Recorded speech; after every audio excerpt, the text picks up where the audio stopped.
Hello, everybody, and welcome to edition 290 of the Frank and Stan chat. And this is a slightly strange chat because we'll be publishing this video during the middle of the summer holiday. And it's just a little sort of lead in to the main part of our video where we had a chat with Dame Cathy August and Tom Clark about their new book called Voices from the Education Vanguard, which is a really fascinating book, and I'd really urge you to get hold of it. It's not written as an academic book. It's quite sort of approachable and what have you. It's quite I've read it very quickly, so it's not a challenging book, but it's got some interesting insights. But we wanted didn't we, Stan, just have a chat about some of the sort of relatively big news that's come out recently about what the new Prime Minister and the new Secretary of State for Education are proposing with regard to vocational and technical equality, shall we say, with academic work. I mean, my can I go first, or do you Yeah, of want to go course you first? can, Frank. I was contacted by a journalist recently about all of this while I was on holiday, and I have to say I did spend a little bit of time. Don't tell Arlene, my wife, but I did have a little look as to what the DfE was saying and what the MBAC was actually where it was up to. And so I was involved in the initial sort of launch event, or well, not involved, I was a member of the audience where Andy Burnham and a number of other business leaders and some of the school heads were talking about the direction of travel. And I have to say, things haven't really moved on that much. I think in terms of there have been some adaptations. So some of these, what they call pathways, which I think are being proposed at the moment as sort of hard and fast. The impact doesn't suggest that. It's just saying, if you're pursuing a career, say in healthcare or whatever, here are some possible, and it does, possible subjects or result, or was it programs Yeah, you might want to follow. These might put you in a good position. It doesn't say you have to do these in order to do that. It has tried to keep it fairly broad, and I think that the guidance that's already come out is just a direction of travel guidance, as the way I view it, rather than it being hard and fast and what have you. But it's clearly hit a nerve, isn't it, amongst some yeah, educationists? yeah. I noticed Michael Gove had been stabbed and jumped up and made what I would consider to be a really pathetic little phrase of introducing stupidity or something I like. know, I know. I, And you just think you're a member of the House of Lords now. You need to be more thoughtful about yeah, that. Not that I don't think he's ever been. But that reaction, I th think, was predictable because it immediately takes the extreme, doesn't it? As people do when they want to make a counter argument yeah, and make it sound as though this is, we'll just stop doing academic stuff, and for a proportion of the children, they will do something less academic. Well, that might be the outcome, but that's not the purpose. no. The purpose is to give everybody a wider opportunity because for all everybody who's sort of had a go at it now has said, it will divide, it will Mm, damage. Surely they realise that the current process is damaging those young people who might be musically talented, who might be drama talented, who mm, may not have maths or science as one of their key skill sets. And it's exactly the same argument, yeah, except for somehow we have allocated value to some subjects and not to others.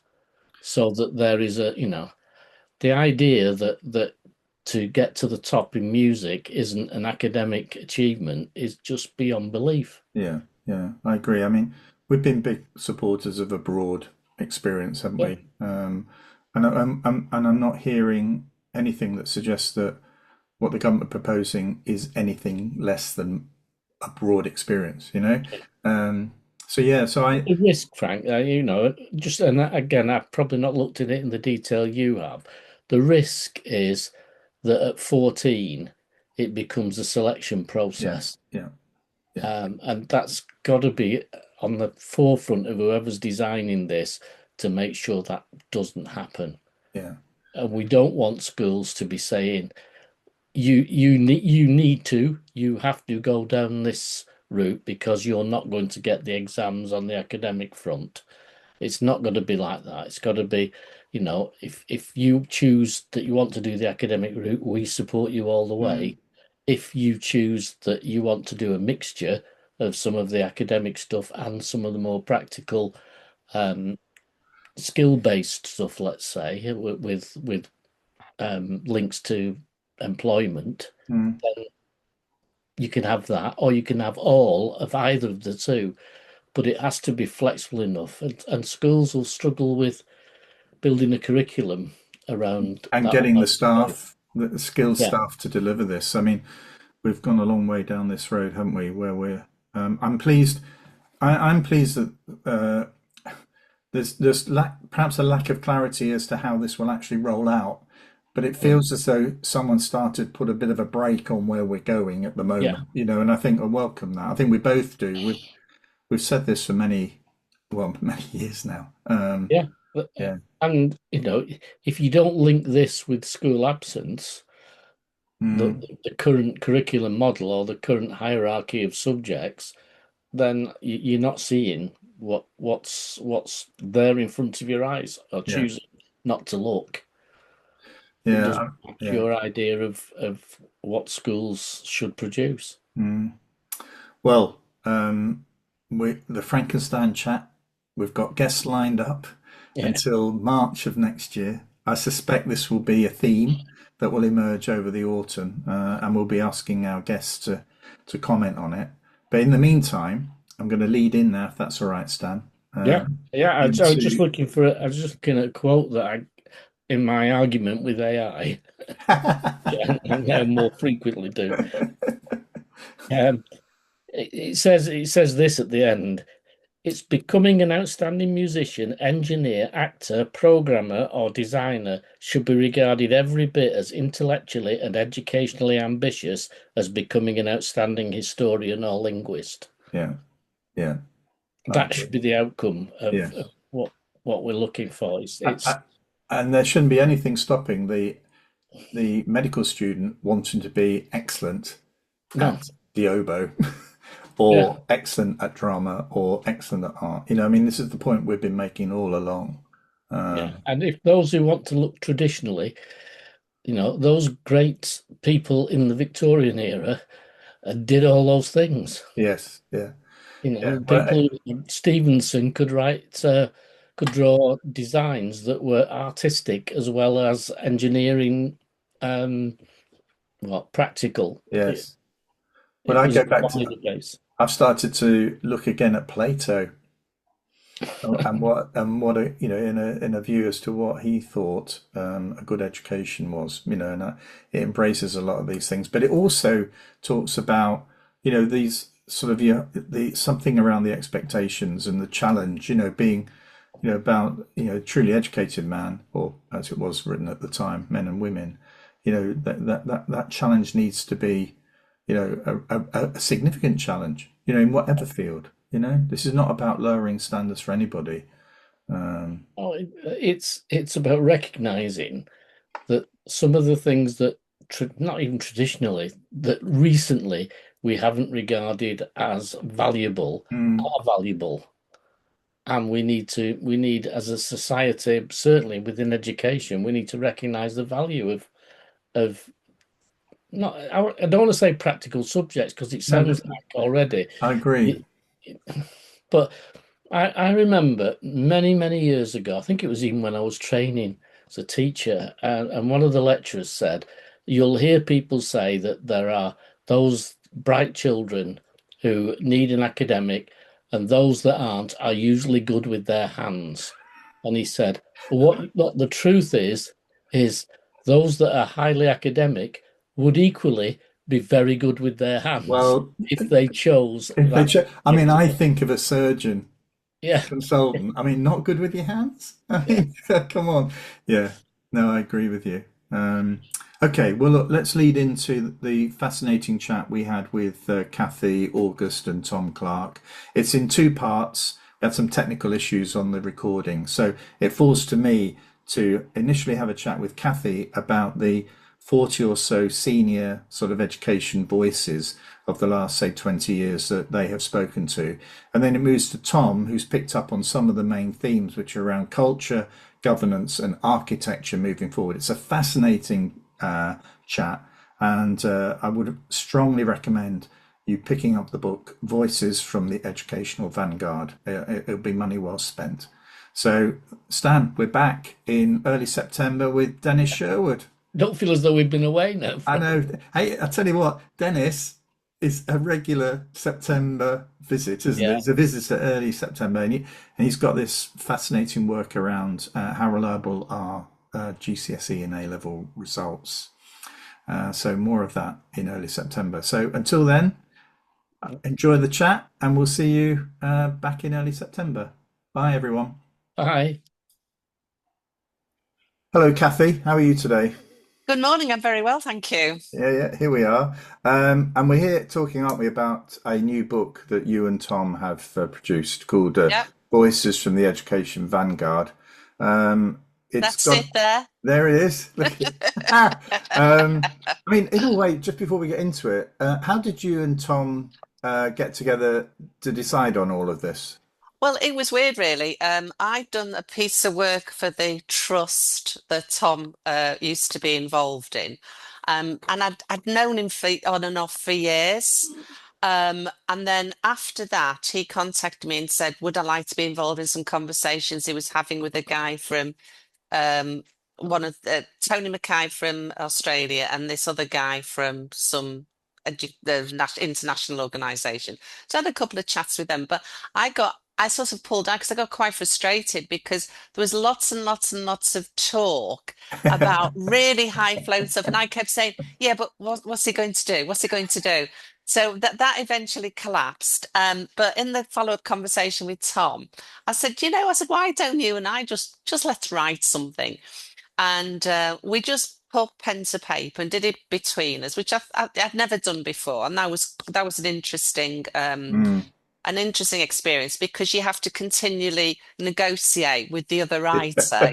Ah, I had so my views, he right had different now, views. right. So let me just explain to people who haven't read the book, and I would encourage you all to buy the book because it's one of those books. I wouldn't say it's not written like an academic book. No. It's very much it's very accessible.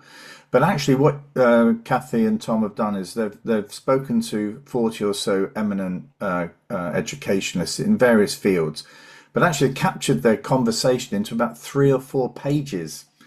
So it's not you don't have to sort of read 15 pages about Nick Gibb. It's pretty pithy stuff, and actually get a sense of that. But I mean, did you write? Did you sort of interview one person? You took one person on, and Tom took another, and then you knocked it No, it about. was it was really very practical and pragmatic. We knew that some of those people, were not going to be around in the country. Right? Yeah. Had very busy diaries. So we said to them, can you give us an hour of your time, either online or if you prefer, we'll visit.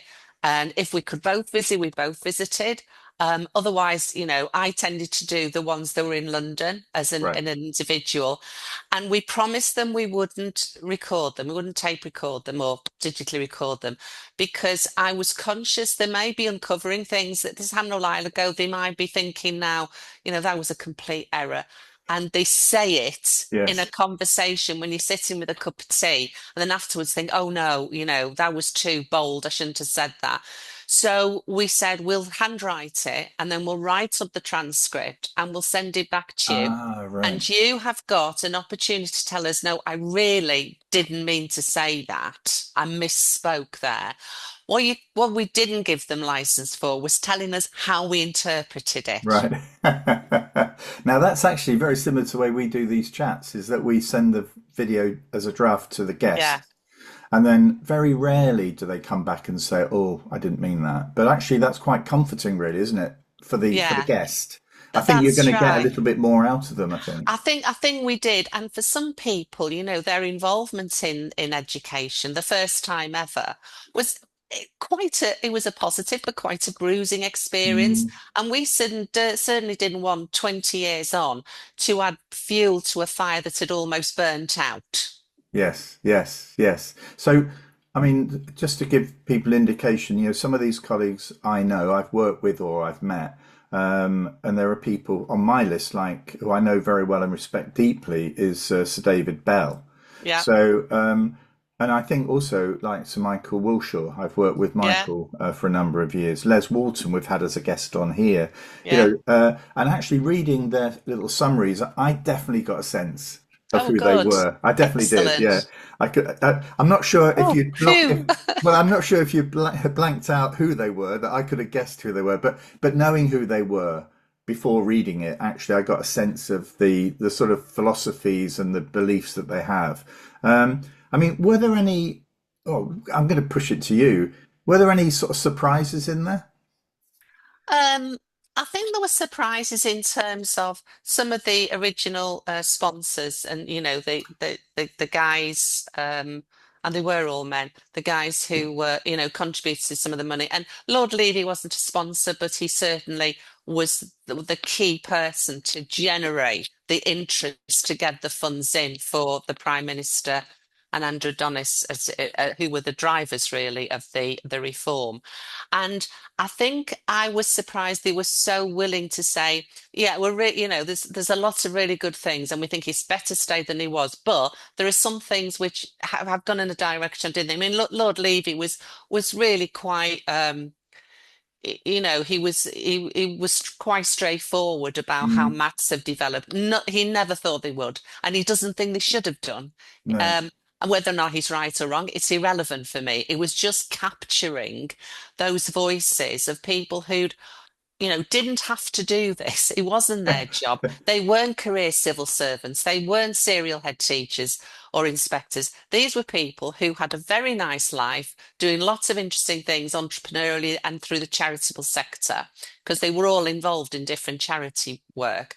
But they chose Mm, because they heard about something which they thought might improve education for the poorest, and they chose to invest their time, their money, and their reputations in it. And for me, that was a story worth telling, because when you read about sponsorship in academic research, they usually describe collectively, yes. and they Yeah. don't have individual intentions ascribed to them. And I wanted to try and capture a little postscript almost, or a cameo of their individual stories as to why they did it, what they were hoping to achieve by it, and how they feel now. Yeah, it's interesting because as I look back, I mean, the innovation that was around at the time. I mean, there were, and there still remain critics of it. But I always go back to a school in North Manchester that you and I know very well, where I had inspected that as an HMI for two occasions and actually could see very little improvement. And actually, the academy program that Manchester Council, in a way, led, actually gave a chance for a different type of support for that school. And in a way, I always felt as though that felt the right sort of approach. I mean, in that it was actually trying to get additional resources and expertise to support and take it forward in a slightly different direction.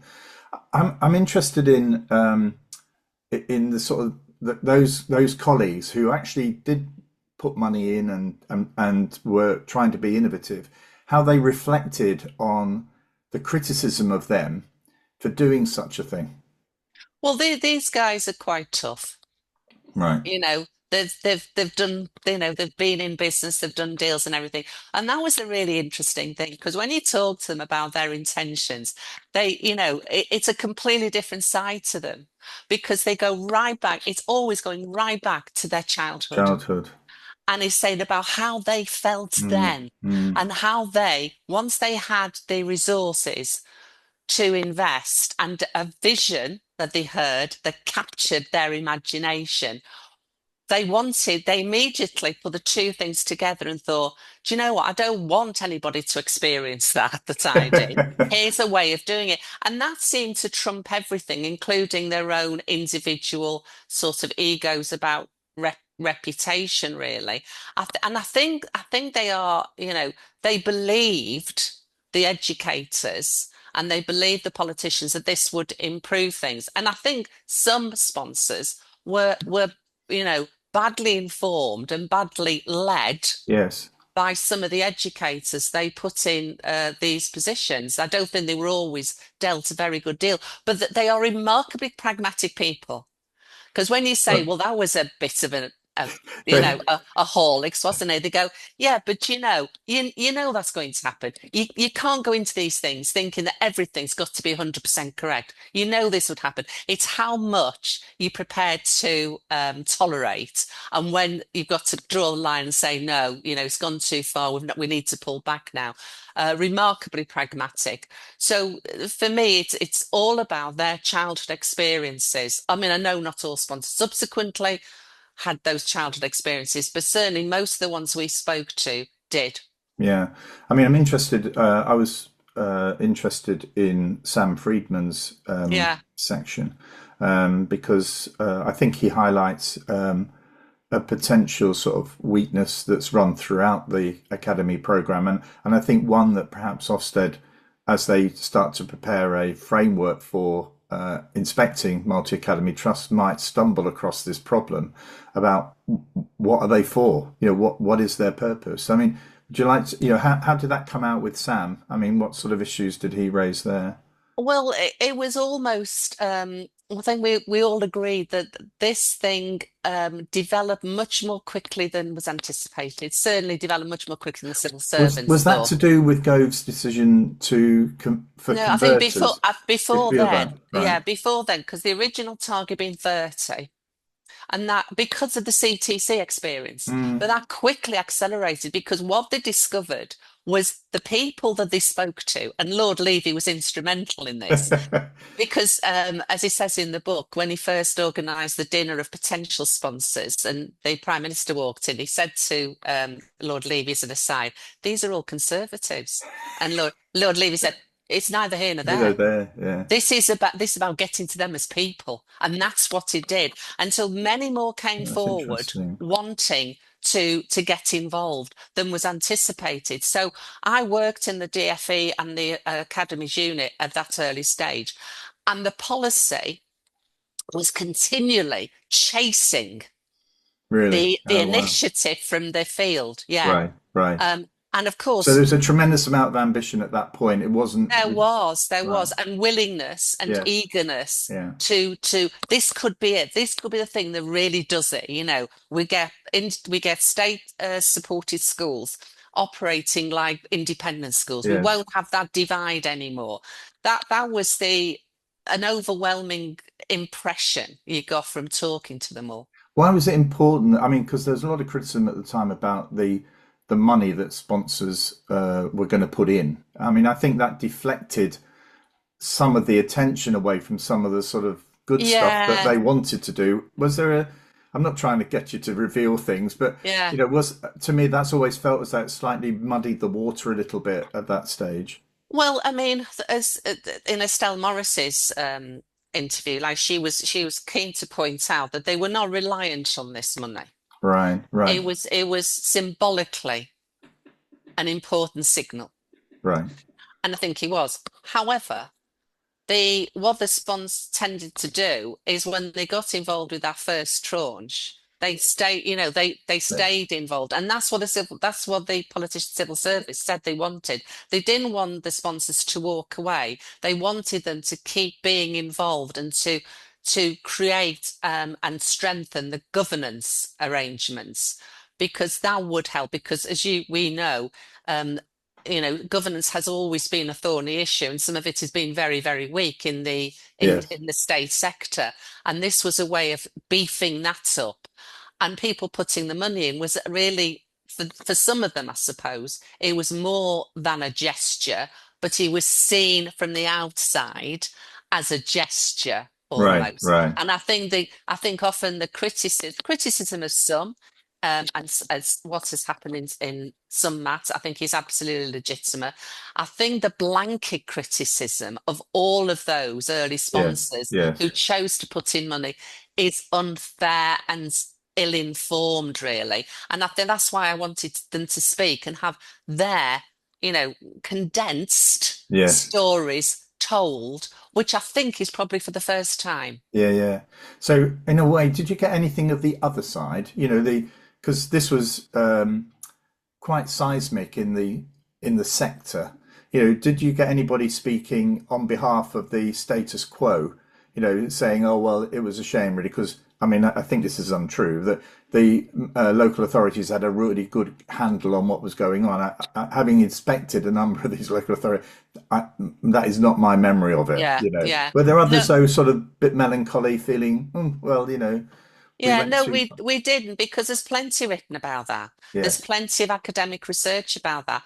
What I want, well, we and Tom and I came from different points to this because of our different yes, experiences.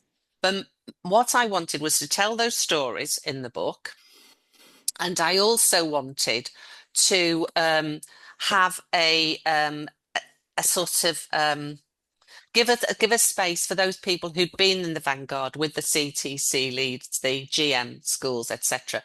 Just to say that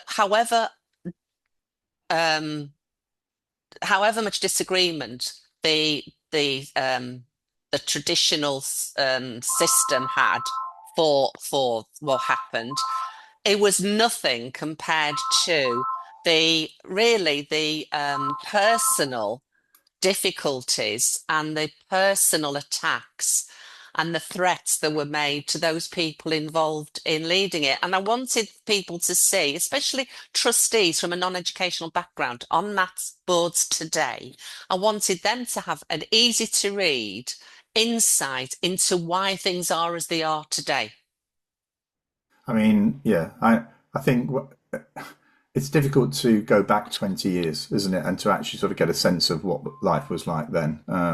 But I think that this book, reading it and getting the sort of different perspectives from the different people that you spoke to, has sort of jogged my memory of some of the events that happened and made me sort of better understand the circumstances that drove these sponsors to want to do that. And I think that, yeah, I mean, is there a volume two, do you think, or do you think actually we've probably captured it here now?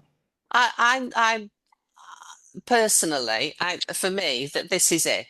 This Yeah. was the piece. It was a piece of history Yes. made accessible for current participants. Yes. That was it. That's all I wanted to do. And I wanted to like set the record straight for the sponsors. Not, I'm not doing them a favor. They don't need to do favors. They could, buy and sell my street, most of them. But that's irrelevant for Yes. me.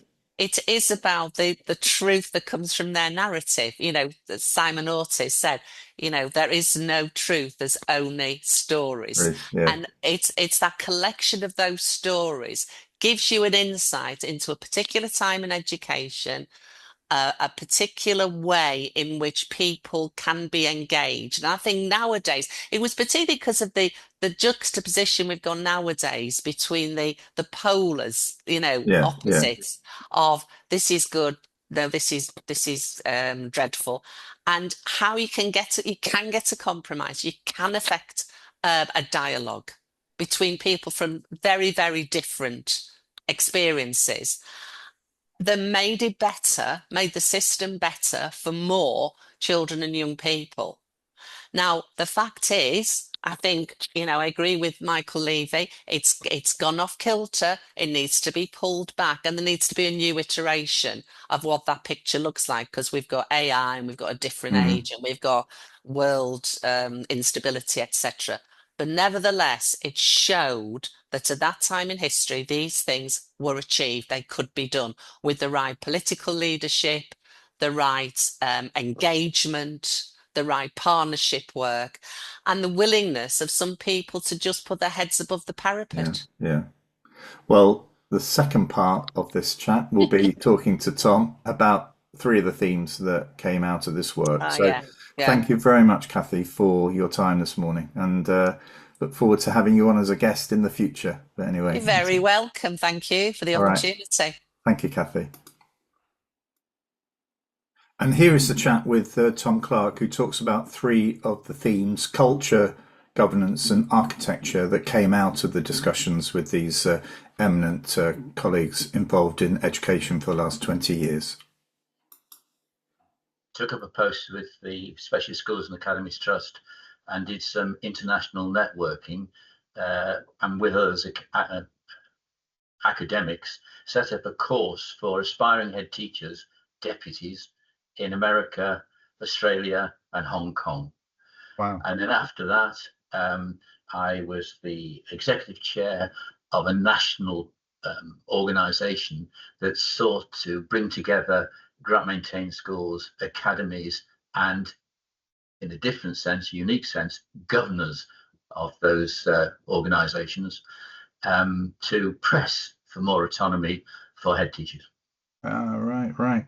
Yeah, because I would have been a head teacher around some of that time myself, sort of feeling as though I don't know where all this sort of urge for greater autonomy is coming from, but clearly you were one of the characters that was promoting all of that. Well, I guess that's because there's one of the early schools that sought and obtained grant maintained status. And then there was an organization called FASNA, which was set up to try to bring those schools and others together. And in time, I became the executive chair, and that was what we did. And of course, we engaged with government. And at that time, 15 minutes of fame, we had some influence. Well, before we get, because we're going to chat about the themes from within the book, which are around culture, governance, and architecture. But just give us a little bit of background about how you and Kathy got together and how you got to those three themes. Sure. Well, we got together because we found ourselves on an interviewing panel for the appointment of a CEO in a multi-academy trust. We'd known each other many years before. In fact, she did an event for us when I was at FASNA. We interviewed, as you know, 42 of those who had been influenced or actually operatively really significant figures in education from 1988 onwards. And from their views, which of course weren't all the same, there were sponsors, there were first GM heads, there were first school principals. From that and what they said, and they didn't always agree with each other, we saw that there were running through it cross-cutting themes around, as we identified them, culture, which was largely very unhelpful to those who tried to innovate and could be quite brutal. Governance, which is passively weak to the point sometimes of being almost corrupt. And the architecture of English system, which is pretty chaotic and really, in the sense we were saying, not fit for purpose. And we're not just complaining about things. We came to the view, and had written articles earlier, that the system needed to reset. And it's not, again, us just being over imaginative about this or grumpy about the system. There is evidence. There was 1.3 million NEETs. There's a vacuum, and has been, in vocational skill development. School attendance is dropping. More and more parents are opting for homeschooling. Not every day matters to parents in that contract which Amanda Spielman identified with parents. The curriculum's narrow. There's a kind of tyranny almost of compliance and risk aversion, which stops innovation and is deeply unhelpful. Yeah, as if innovation's got to work every time. I think that's always the, as if it's got to work perfectly, and it's got to work every time. And of course, in research and development, if you take that attitude, there is no research and development. And the culture is largely the DFE, but it's actually wider than that. It's the civil servants, it's government itself. Is unhelpful and actually can be very brutal. Some people like ourselves, who had our livelihoods threatened, we were threatened with a sack. There was national press campaigns against us, so it wasn't at all pleasant. And it feels almost as if the system is policed by regulators like Ofsted, but on a very, very narrow set of metrics. I mean, the metrics we use for learning, they're too narrow. They don't value vocational skills. They don't value independence of thought or communication or cooperation or reliance, resilience or digital skills such as the need for cybersecurity in the world in which we are now. Those metrics at 16 are very, very narrow. And further evidence, if it doesn't really be very effective, is look at the scandal really of the neglect of further education over 40 or 50 years. Yeah. Look at the situation that too few have been able to feel confident about talking about, and that's the plight of white boys in poor working class areas. It's a scandal that's gone on for 40, 50 years. So our argument was that in this digital age, in the new way of things, in the way and challenges of this century and AI and so on, that we're not quite sure how these metrics actually help human beings and learners to flourish. It has to be wider than it is. And that was the main argument. And as I say, we tried to draw those things together through these cross-cutting themes in the book of culture, governance and architecture. It's funny, when I read the book, I felt as though the structural aspects of it were of the three themes. That was the thing that sort of struck me, and how culture and governance sort of were contributing to that. So it would be, I didn't feel as though the architecture element of it stood alone. It seemed to sort of embrace the other two. I don't know whether that's a feel that you had from it. Well, but it's also sorry, Frank. Yeah, go on. I think you're right. I mean, I think culture actually runs through it all. Yeah. These aren't standalone concepts. They were convenient prisms through which we were able to look at what the 42 contributors had said and talked to us about. A range: Secretary of State, senior education officials, DFE, advisors, commentators. We use those headings as the prisms through which we sought to bring together what they said, wasn't what we were saying, and then to comment on what they said. And in that regard, to say that's all our own thinking, but it's drawn from the evidence and what other people say. Yeah, I mean, can we just talk a little bit, because before you were a little bit provocative around governance about Not me.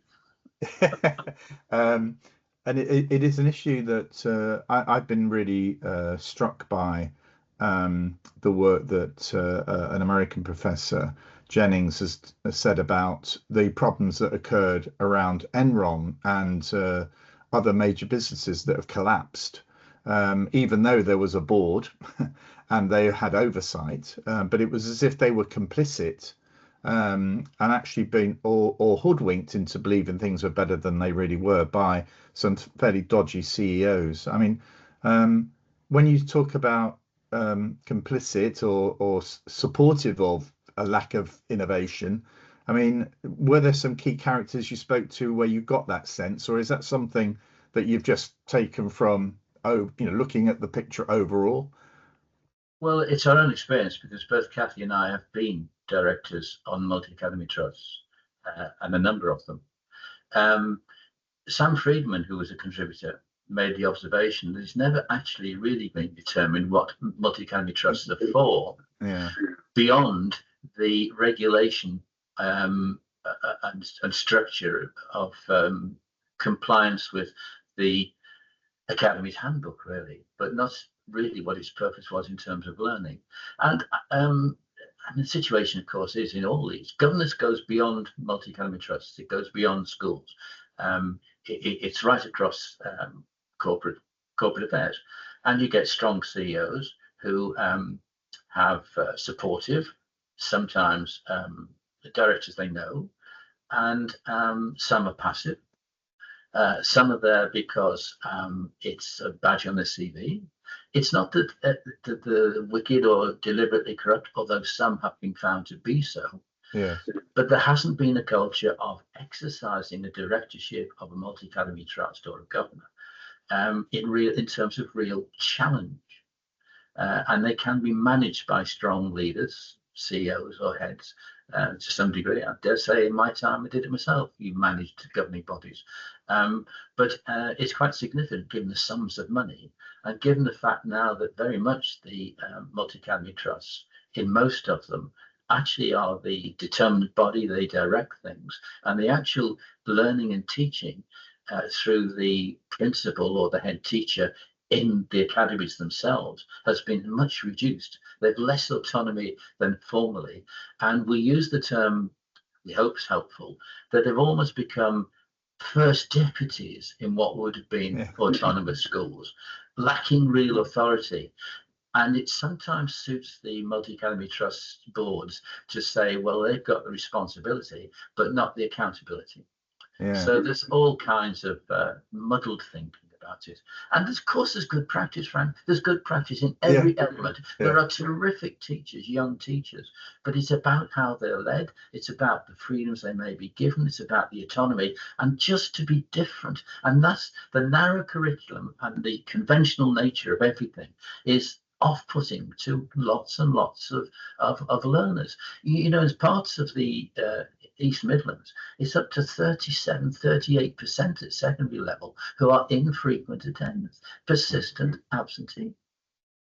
I think it's interesting how those boards and the system, because it's not, as you say, not just multi-academy trusts, but how they see their focus. It takes me back to the point you're making about what Sam Freedman was saying about not being clear about what the purpose of it is.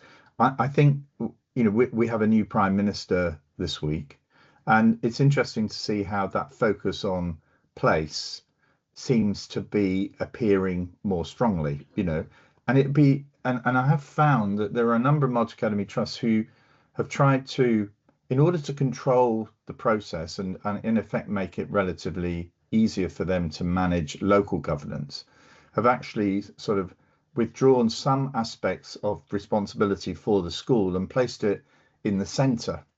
So in effect, local people have said to me, I just don't feel as though I have control over my local school. And for me, that gets into the purpose of the school. When I was very, very young, you know, I remember those days, in the early 60s, you know, there was a sense, although my parents took us to school, the connection with us as a community was very strong.